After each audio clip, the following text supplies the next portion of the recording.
कुछ इंसिडेंट्स ऐसे हो गए कि बिल्कुल मरते मरते वापस बच के आ गए। तो जैसे जैसे उस प्रैक्टिस को बढ़ाते जा रहे थे तो समझ में आ रहा था कि नहीं, यहाँ ये अकेला नहीं है, इसके अपने अंडर में 37 आत्माएं थी। तो आपको ये लगता है अरे हम तो इन्हीं से खेलेंगे, हम तो यही करेंगे। उस समय तो ये एस्ट्रोलॉजी और ये सब चीजें कहीं अड़ती ही नहीं थी।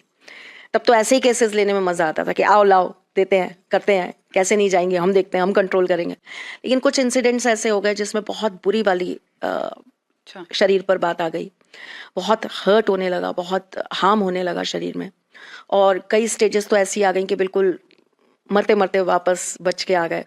तो फिर मैंने छोड़ दिया कि अब नहीं, क्योंकि पीछे बहुत लोग हैं, बच्चे हैं, परिवार है, माँ बाप हैं, तो ऐसा नहीं कर सकते। आपका जीवन केवल आपका नहीं है। फिर मैंने आपको बोला ना कि मैं अपने ठाकुर जी से बिना पूछे कोई काम नहीं करती। बट हुआ क्या था ऐसा कि आपने छोड़ दिया ये सब? मैं किसी का सॉल्यूशन ही करने गई थी और उनका सॉल्यूशन करके वहाँ से निकल ही नहीं पाई। वो सारा जो वहाँ पर था, वहाँ पे एक्चुअली बहुत सारी आत्माएं थी, मल्टीपल आत्माएं थी। वहाँ बात हो रही थी इस चीज़ की कि हम जिनका सॉल्यूशन करने गए थे वो किसी और के थ्रू मेरे पास आए थे। ओके।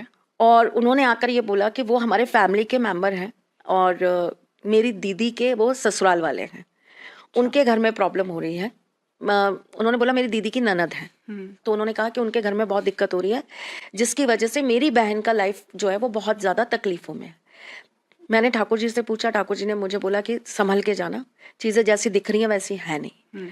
तो हमारी एक टीम होती है, जब हम कहीं भी जाते हैं तो हम पहले वहाँ का शुद्धिकरण या वहाँ की चीज़ों को बैलेंस करने का काम करते हैं। तो मेरी पूरी टीम वहाँ गई, पूजा वूजा स्टार्ट हुई और वहाँ पर सिर्फ हमको जो दिखाई दे रहा था वो सिर्फ एक ही दिखाई दे रहा था, एक आत्मा, कि एक आत्मा है वहाँ पर। अब जैसे जैसे वो चीज़ बढ़ती गई, मतलब हमारी पूजा जैसे जैसे बढ़ती जा रही थी उसकी शक्तियाँ और बढ़ती जा रही थी। एक ही आत्मा की उसकी शक्तियाँ, मल्टीपल लेयर्स में उसकी शक्तियाँ बढ़ती जा रही थी। मतलब हम उसको एक, सपोज करिए हमने ये पानी रखा और हमने उनसे कहा कि इसमें ये आत्मा आ जानी चाहिए, तो इस पानी में एक आत्मा आके बंद हो गई, लेकिन जिसको हम कैद करना चाह रहे हैं वो वहीं खड़ा है। फिर हमने दूसरा प्रयोग करा तो दूसरे प्रयोग में दूसरी आत्मा आ गई, लेकिन जिसको कैद करना चाह रहे हैं वो वहीं खड़ा है। तो जैसे जैसे उस प्रैक्टिस को बढ़ाते जा रहे थे तो समझ में आ रहा था कि नहीं, यहाँ ये अकेला नहीं है, इसके अपने अंडर में 37 आत्माएं थी, उसके अंडर में, उसके अपने अंडर में, जिसने उसके अपनी फौज बना रखी थी। तो एक तरीके से ना उसने हमको घेर लिया, क्योंकि हम जितनी तरीके लेके गए थे, जितने यंत्र लेके गए थे, जितनी हमारे पास में उस समय उपलब्ध सामग्रियां थी हवन की, पूजन की, उसको अपने कंट्रोल में करने की, उस सब के अंदर उसने जो है ना किसी को बैठा के उसको बंद करा दिया। अब आप क्या करेंगे, कहाँ तक लड़ेंगे, किस चीज से लड़ेंगे आप?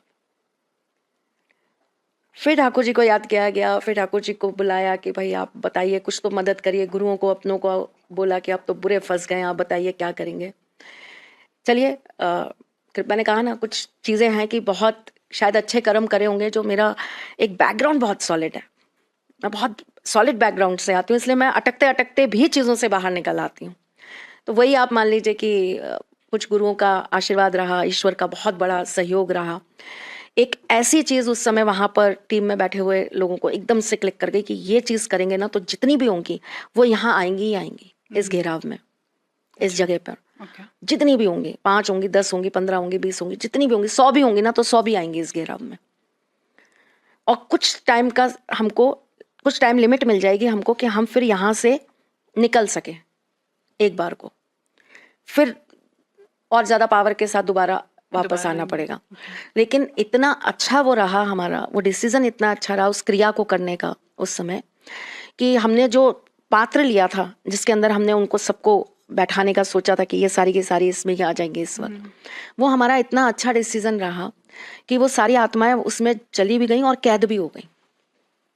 37 की 37 कैद हो गई थी। 37 में से आप ये लगा लीजिए लगभग 7-8 तो पहले ही जो हम जितनी छोटी छोटी लेकर गए थे ना इक्विपमेंट्स, उसमें ही चली गई थी। तो लगभग आप ये मानिए हमारे पास में 30 के करीबन थी, वो सारी उसमें चली गई। और हमारे पास समय था, हमारे पास 2.5-3 घंटे का समय था जिसके अंदर हम उनको वहां से रिमूव करके कहीं दूर जगह पर ले जा सकते थे। और फिर वहां जाके क्या करते हो आप? छोड़ देते हो? नहीं, ऐसे कैसे छोड़ देंगे वही फिर तो वो दूसरे पे वो करेगा जी, दूसरे को पकड़ लेगा। तो एक को बचाने के लिए दूसरे को थोड़े ना सूली पे चढ़ा देंगे। क्या करते हैं उन आत्माओं का? वो क्रियाएं होती हैं, उन क्रियाओं के उस पे, जैसे बहुत सारी आत्माएं ऐसी थी जिनको मोक्ष चाहिए था, जिनको जी। गति चाहिए थी, तो उनके वो चीजें पूछ के फिर उस हिसाब से उनका कर्म कर दिए जाते उससे हैं। उन्हें मुक्ति उनके मिल नाम जाती के है। गीता पाठ वगैरह करवाए जाते हैं, एक अनुष्ठान होता है पूरा इसके अंदर, बहुत सारी चीजें होती है। उनको यंत्र के साथ या किसी चीज के साथ वहां पर रखकर फिर एक पूरा अनुष्ठान चलता है जिसके अंदर गीता पाठ वगैरह होते हैं। फिर वो उनको विसर्जन करा जाता है ताकि उनको गति मिल जाए, वो मतलब मुक्ति मिल जाए। मुक्ति मिल जाए, जी। उनको या तो दूसरा शरीर मिल जाए या कोई और योनि मिल जाए, आत्मा की योनि से कम जानवर की योनि में आ जाए, वो कुछ तो मिले उन्हें। तो उस तरीके का होता है। कुछ चीजें, कुछ ऐसी दुष्ट आत्मा होती हैं जिनका कुछ हो ही नहीं सकता, जो मानती ही नहीं है, जो कहती है कर लो क्या करोगे, जाना ही नहीं मैंने, जिद्दी। जिद्दी एकदम। तो फिर उनका अपना एक टेक्निक होता है कि उनको ऐसी जगह पर बिल्कुल कैद करके रख दिया जाता है जहां से वो जीवन भर निकल ही ना पाए वहां से वो। तो बहुत अलग अलग तरीके हैं इन चीज़ों के, बहुत अलग अलग फिर टर्म्स एंड कंडीशंस बांध दी जाती हैं। जैसे सपोज करिए कि किसी को आपने ताले में बंद कर दिया, अब उसकी चाबी जो है ना वो पर्टिकुलरली ऐसी जगह पर है जहां पर वो कभी प्रवेश ही नहीं कर सकते, और जब तक वहां से वो चाबी आकर वो बॉक्स नहीं खुलेगा तब तक वो आत्मा बाहर नहीं निकलेगी। अच्छा। और वो बालाजी सरकार के चरणों में पड़ी है चाबी, जाओ लेकर आओ, कैसे लाओगे, उनके सामने कैसे टिक पाओगे। भूत प्रेत निकट नहीं आवे महावीर जब नाम, तो उनके पास जाके तो देखो, लाओ चाबी, कैसे लाओगे, इम्पॉसिबल टास्क, आ ही नहीं सकता, कभी हो ही नहीं सकता। तो इस तरह की बहुत सारी चीजें होती हैं।